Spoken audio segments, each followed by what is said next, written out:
Education পেপারের জন্য অর্থাৎ এডুকেশন পেপারে কিছু সাজেশন রেডি করা হয়েছে বিএড 23-25 থার্ড সেমিস্টার 1.3.7 বির জন্য যে কোর্স কোড। তোমাদের অগ্রিম অ্যাডভান্স বেস্ট অফ লাক, মে মাসে পরীক্ষা। এবং তার সঙ্গে বলে রাখি প্রত্যেকটা স্টুডেন্ট কিন্তু ভালোভাবে পড়াশোনা করো, সামনের আপার প্রাইমারি নোটিশ তোমাদের জন্য আসছে, টেটে তোমরা এলিজেবল।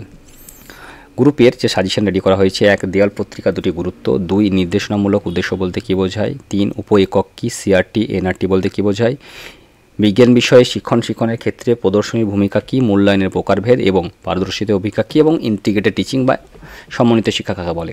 গ্রুপ বি থেকে যে কোয়েশ্চেন আছে 5 নম্বরে 3টে থাকে, তার প্রথম সাজেশন হলো উচ্চ মাধ্যমিক স্তরের শিক্ষাবিজ্ঞান বিষয় থেকে উদাহরণ সহযোগে অনুশিক্ষণ চক্রটি বিবৃত করুন।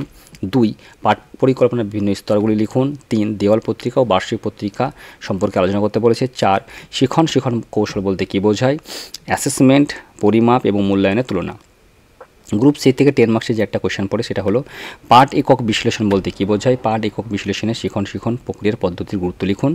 কোয়েশ্চেন নাম্বার 2 শিক্ষাবিজ্ঞান বিষয়ের যে কোনো একটি বিজ্ঞানসম্মত একক পাঠ্যের বিশ্লেষণ কীভাবে করবেন। তো তোমাদের ভালোভাবে প্রিপারেশন নিতে বলছি। সেকেন্ড সেমের রেজাল্ট বেরিয়েছে, অনেকের হয়তো রিভিউ করতে হতে পারে, অনেকের হয়তো সাপ্লিমেন্টারি এক্সটার্নালের জন্যই হয়েছে প্র্যাকটিকামে। তো এই ব্যাপারগুলো তোমরা কলেজের সঙ্গে যোগাযোগ করো 70, নাহলে কিন্তু বিপদ। ভালো থেকো, সুস্থ থেকো, বেস্ট অফ লাক।